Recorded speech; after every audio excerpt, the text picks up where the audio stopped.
morning mga kasiklista. So andito tayo ngayon sa Tagaytay City. So time check sa 3:30 AM na. Saka malamig dito, nasa 21 degrees. So kaya maaga tayo ngayon kasi sasali tayo sa Half Everesting Challenge, riding with a cause, organized by Monton Cycling Philippines. So yung ruta natin ngayon ay from Rotonda going to Talisay. So gamit yung Sampaloc Road, total stretch of 12 kilometers with a total elevation of 633. So which is Everesting ito, kailangan natin ng 4,234 meters above elevation, at saka nasa 162 kilometers. So napaka-challenging yung ruta na to, hardcore. So nalalakad pa lang, last pag na ako. Sana makayanan ko yung challenge na to. Saka sa lahat po ng sasali sa event na ito, sana'y bigyan tayo ng magandang kalusugan, kondisyon pangatawan, at saka magandang panahon mamaya para matapos natin yung challenge.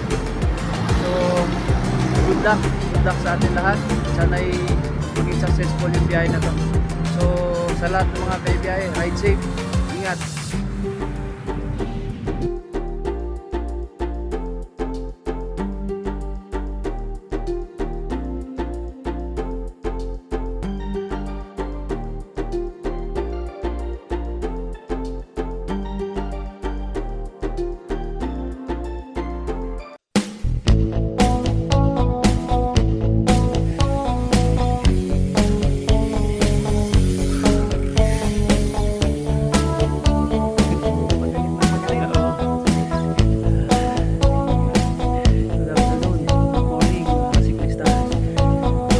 Lang sa challenge na sinalihan ko.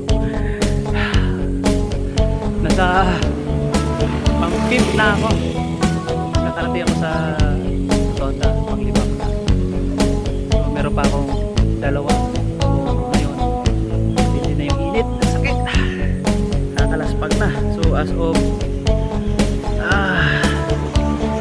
11, nasa 105.7 kilometers na ako dito lang sa Sampaloc. So 2 na lang, sana kakayanin pa.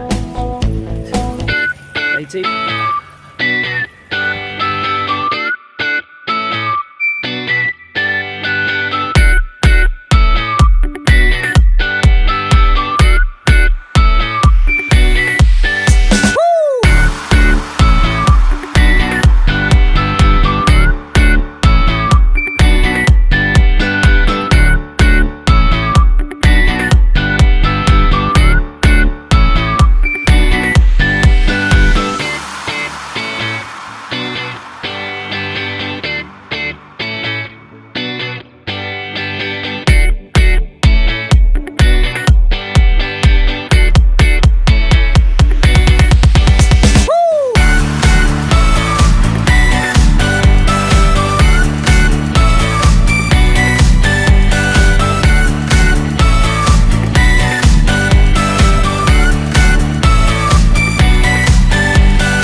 kasiklista.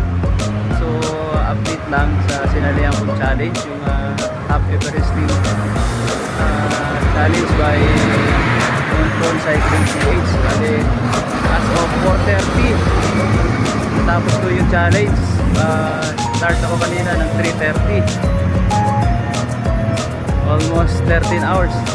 So total na biyahe ko ay nasa 160 kilometers.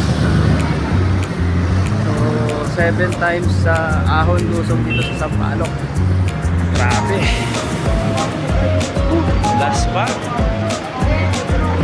Pero salamat pa rin kay Lord na natapos ko yung challenge na walang problema sa aking biyahe. So sa lahat ng sumali, congratulations at saka ride safe sa lahat.